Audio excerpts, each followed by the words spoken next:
बाबासाहेब आंबेडकर की बाबासाहेब आंबेडकरांचा बाबासाहेब आंबेडकरांचा बाबासाहेब आंबेडकरांचा कांग्रेस पार्टी कांग्रेस पार्टी देशाला नायकत्व देशाला नायकत्व देशाला नायकत्व कांग्रेस पार्टी कांग्रेस पार्टी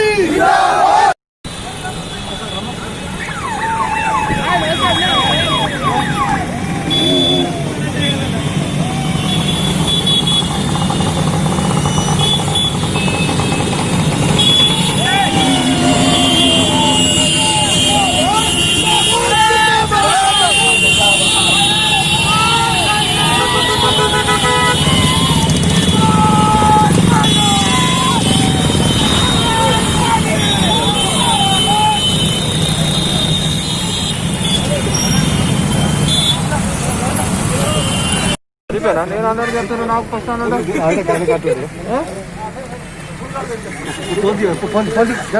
అన్న మీరు అన్న ఇట్లా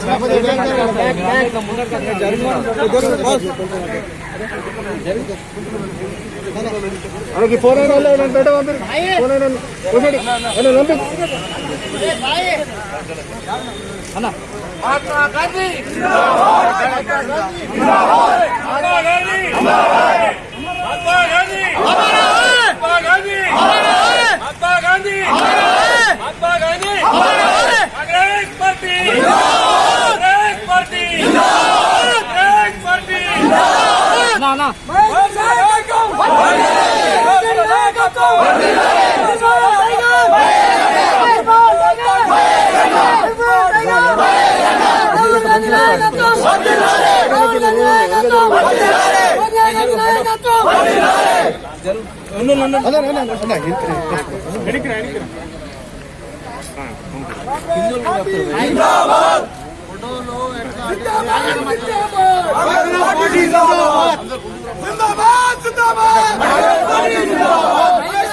ప్రభుత్వం రైతు వ్యతిరేక బిల్లును రైతు వ్యతిరేక బిల్లును రైతు వ్యతిరేక బిల్లును రైతు వ్యతిరేక బిల్లును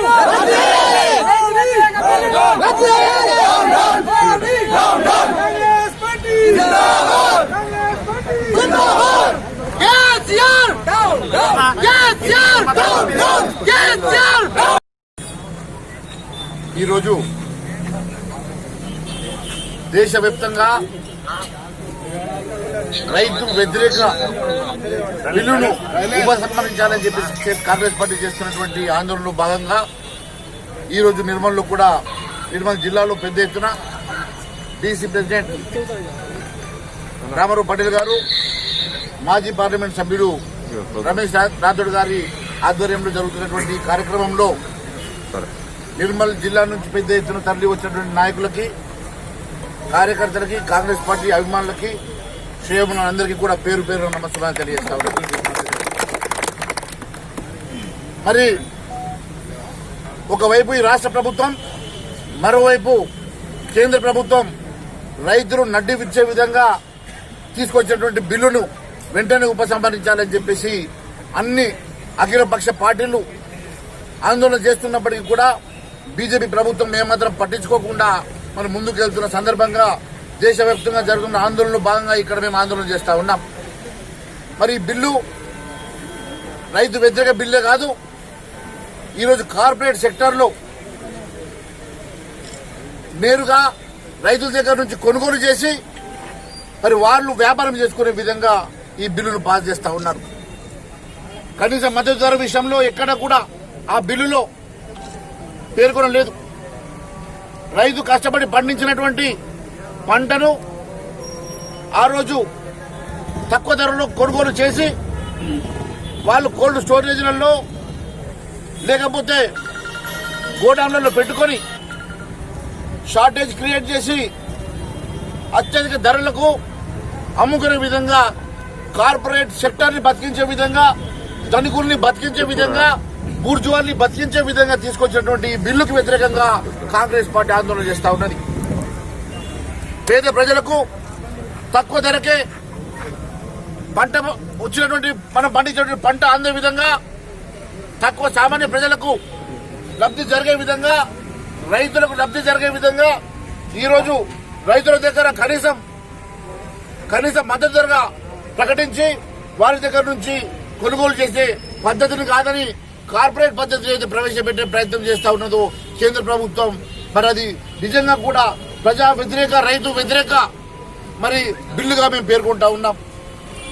మిత్రులారా, ఒకవైపు రాష్ట్ర ప్రభుత్వం కూడా రైతులకు వ్యతిరేకంగా రైతు నడ్డి విడిచే విధంగా మరి ఎన్నో కార్యక్రమాలు చేస్తా ఉన్నది. ఈరోజు కేసీఆర్ గారికి ఇష్టం లేకుంటే మక్క పంట వద్దంటాడు. కేసీఆర్ ఇష్టానుసారంగా ఏ పంట పండించాలో కూడా రైతుకు నేర్పి రైతు మీద మరి భారం విధించే విధంగా ప్రెషర్ విధించే విధంగా ఆయన కార్యక్రమం తీసుకొస్తా ఉన్నాడు. నేను ఒకటే అంశాన్ని మీ ముందు పేర్కొంటా ఉన్నాను. ఎన్నికల్లో భాగంగా రైతుకు రుణమాఫీ చేస్తా అన్నాడు. దాదాపు 2 సంవత్సరాలు అయితే ఉన్నది. రైతు రుణమాఫీ ఎక్కడా కూడా ఇప్పటివరకు తీసుకురాలేదు. రైతులకు కనీస మద్దతు ధర ప్రకటించి రైతులను ఆదుకోమని చెప్పినాం. ఇప్పటి వరకు కేసీఆర్ ప్రభుత్వం రైతుకు మద్దతు ధర ప్రకటించినటువంటి ఆనమాలు కనబడతలేవు. మరి రైతు అధిక వర్షాలు పడ్డా లేకుంటే వర్షాలు లేక భూములు ఎండిపోయినా పంటలు ఎండిపోయినా కనీసం వారికి విపత్తులు ఆదుకునే విధంగా ఇలాంటి చట్టాలు తీసుకురాలేదు. కాంగ్రెస్ ప్రభుత్వంలో ఎప్పుడు ఇలాంటి విపత్తులు వచ్చినా కాంగ్రెస్ పార్టీ ఎకరానికి 4,000, 5,000 చదువుకున్న సందర్భాన్ని గుర్తు చేస్తా ఉన్నాను. ఈరోజు కేవలం రైతులకు రైతు బంధు ఇస్తున్నామని గొప్పలు చెప్పుకునేటువంటి ప్రభుత్వం ఈరోజు అన్ని ధరలు పెంచింది. ఫర్టిలైజర్ బ్యాగులు 5 కిలోలు యూరియా దక్కించింది. ఫర్టిలైజర్ ఈరోజు సబ్సిడీ తీసేసింది. మద్దతు ధర ప్రకటించడం లేదు. రైతులకు రుణమాఫీ చేయడం లేదు. రైతుల్ని ఏ విధంగా కూడా ఆదుకోకుండా రైతుల్ని పూర్తిగా మరి విస్మరిస్తున్నటువంటి ప్రభుత్వం మరి రైతు వ్యతిరేక ప్రభుత్వంగా మేము భావిస్తున్నాం. ఈ ప్రభుత్వాన్ని గద్దెదించే రోజు త్వరలో ఉందని చెప్పి మేము తెలియజేస్తా ఉన్నాం.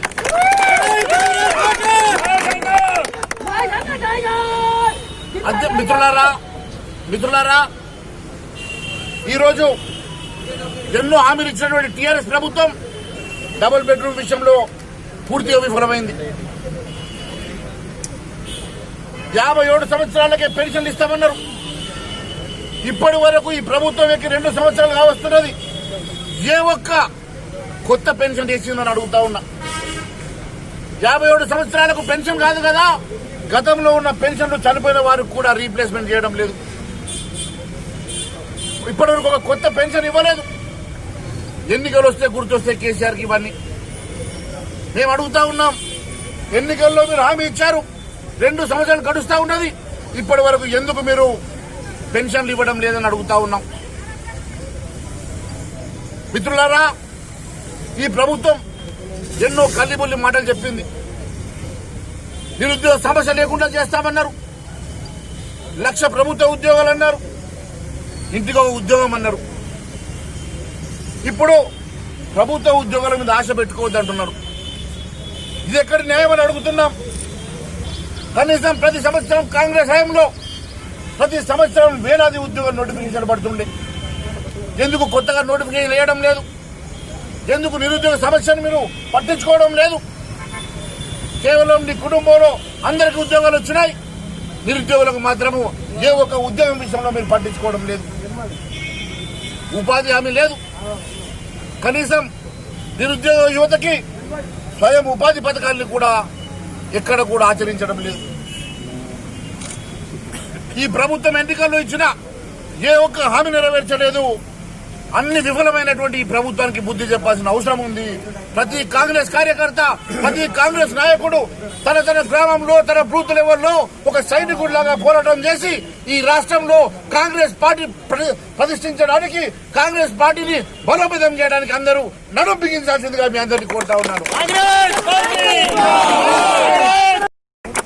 టీఆర్ఎస్ పార్టీ నాయకుడు ఆ యాదవ్ మీద ఎందుకు ఇప్పటివరకు చర్యలు తీసుకోవడం లేదు? ఎందుకు ఆయనను మీరు విస్మరిస్తున్నారని డిమాండ్ చేస్తా ఉన్నాం. అదే బీజేపీ ప్రభుత్వంలో యూపీలో ఒక దళిత మహిళను దారుణంగా రేపు చేసి నడుము ఇరగొట్టి నాలుకను కొరికేసి విపరీతమైనటువంటి ఒక క్రూయల్ గా దారుణంగా హత్య చేసినటువంటి ఆ నలుగురి మీద ఎందుకు మరి చర్య తీసుకోవడం లేదు? మరి పోస్ట్ మార్టం జరగకుండానే ఆ ప్రభుత్వం ఆ బాడీని ఎందుకు దగ్ధం చేసింది? మరి నిన్న రాహుల్ గాంధీ గారు పరామర్శించడానికి వెళ్తే దారుణంగా రాహుల్ గాంధీ కానీ ఈరోజు మోదీ గారు వచ్చేసి మరి 1 కోటి ఉద్యోగం ఇస్తాం, కేసీఆర్ ఏమో 1,00,000 ఉద్యోగాలు ఇస్తామని చెప్పి ఏ ఒక్కరికి ఉద్యోగం రాలే. నిరుద్యోగ వృత్తి ఇస్తామన్నారు, అది కూడా రాలే. మరి ఇళ్లు ఇస్తామన్నారు, అది కూడా రాలే. కాంగ్రెస్ పార్టీ హయాంలో చూశారు. మరి ఇంటింటికి ఎవరు కట్టుకుంటే వాళ్లకు ఇల్లు ఇచ్చిన దాఖలాలు మీరే చూశారు. అవే ఇల్లు ఉంది తప్ప మరి వాళ్ళు ఇల్లు కడుతున్నాం అని చెప్పి ఏ ఒక్క ఇల్లు కూడా కట్టడం లేదు. అంతేకాకుండా కాంగ్రెస్ టీఆర్ఎస్ నాయకులు ఉసికా మాఫియా ఏ విధంగా అయిందో మీకు తెలుసు. రిజర్వ్ ఫారెస్ట్ నుండి మరి తీసుకువచ్చేసి హైదరాబాద్ తీసుకుపోయి అమ్మే పరిస్థితి కూడా వచ్చింది. ఎక్కడ చేసినా దండుకోవడం, దోచుకోవడం, జేబులు నింపుకునే కార్యక్రమానికి పరిమితమయ్యారు. నేను మోదీ గారికి ఒకటే డిమాండ్ చేస్తున్నాం, ఈ బిల్ ఎందుకు తీసుకువచ్చారు? ఈ బిల్ ప్రైవేట్ వ్యవస్థలో పోతే రైతులు ఎక్కడ మార్కెటింగ్ చేసుకోవాలా, ఎవరు కొనాలా? మరి ప్రభుత్వ పరంగా గత సంవత్సరం కొన్న మార్కెట్లో మరి వరికి ఇప్పటివరకు, తోగరకు ఇప్పటివరకు, మరి శనగకు ఇప్పటివరకు డబ్బులు కూడా రాని పరిస్థితి కూడా ఉంది. మరి రైతు రాజ్యం అంటారు, ఎక్కడ రైతు రాజ్యం ఉంది? రైతుల పక్షాన రైతులు కాపాడుకోవడానికి ఈరోజు కాంగ్రెస్ పార్టీ ముందుకు వచ్చింది. కాబట్టి నేను అందరికీ మనవి చేస్తున్నాం, ఈ మిలాఖత్ అయిన టీఆర్ఎస్ బీజేపీకు బుద్ధి చెప్పడానికి ఇది అనుకూలమైన సమయం వచ్చేసింది. కాబట్టి అందరం కలిసి ఈ 2 పార్టీలు దించే వరకు మనం ఐక్యత అయి పోరాడవలసిన అవసరం ఉందని డిమాండ్ చేస్తూ మీ అందరికీ మనవి చేస్తాం. महात्मा गांधी जयंती पूरे भारत देश में नहीं बल्कि पूरे वर्ल्ड में भी आज महात्मा गांधी जयंती धूमधाम से मना रहे हैं। मैं मोदी जी को एक सवाल करता हूं, मोदी जी आज आप दिल्ली में महात्मा गांधी समाधि के ऊपर जाके आप पुष्प हाथ चढ़ाए, आपको क्या हकीकत है? गांधी जी ने जो कॉन्स्टिट्यूशन, आज जो अम्बेडकर ने जो कॉन्स्टिट्यूशन लिखा, गांधी जी ने देश को स्वतंत्र दिया, आज वो कहाँ है? आज तो आप पूरे कारपोरेट सेक्टर में जो ईस्ट इंडिया वाले, जो अंग्रेज अपने देश में आके जो राज करे, वैसा आज तो गुजरात वाले ईस्ट इंडिया वालों के पास, ईस्ट इंडिया वाले के वैसा आज अंबानी, अदानी ऐसे ऐसे लोगों के हाथों में हमारा राज्य दे रहे हैं। ये स्वातंत्र दिए तो दिन, आज गांधी जी का जो स्वातंत्र दिए तो दिन है, वो आप भूल जाके, आपको शर्म मालूम होना चाहिए, आप जाके वहाँ उस समाधि के ऊपर आज पुष्पहार करें।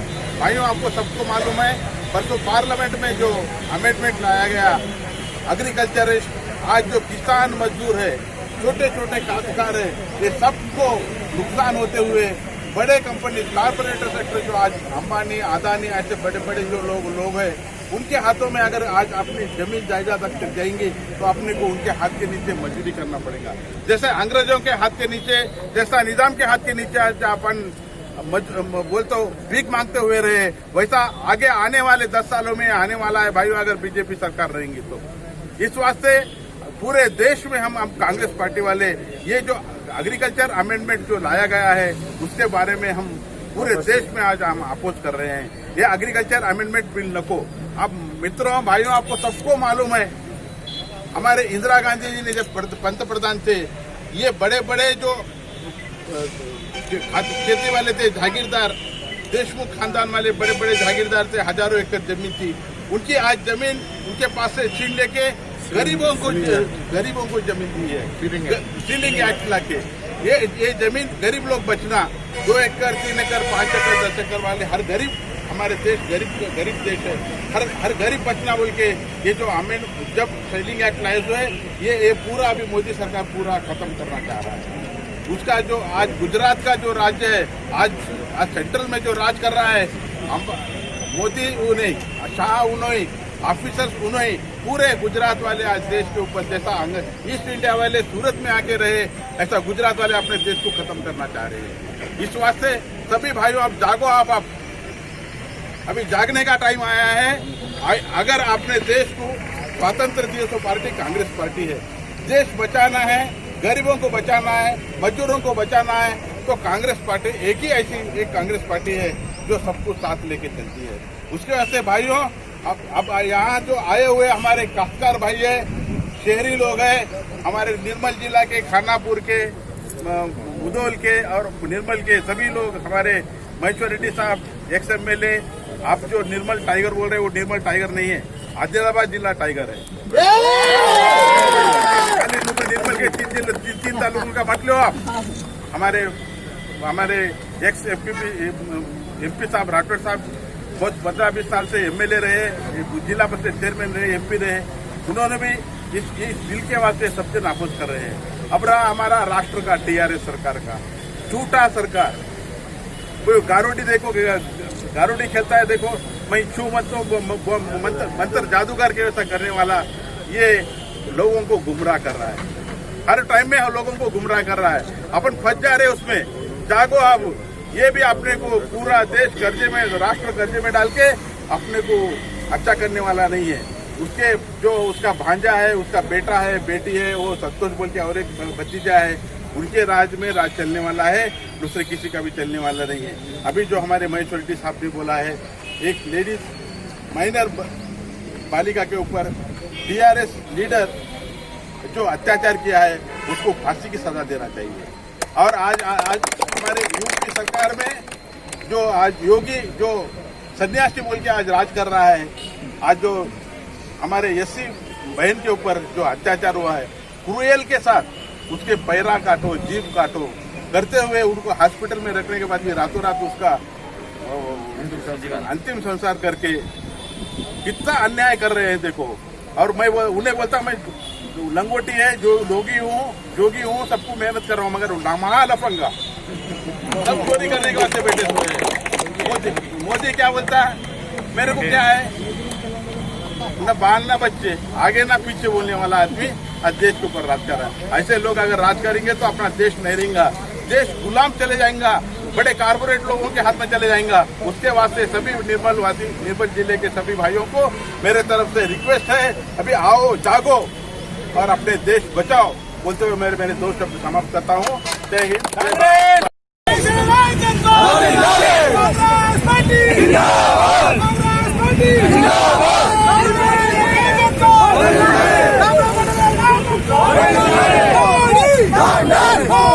Down, down, down,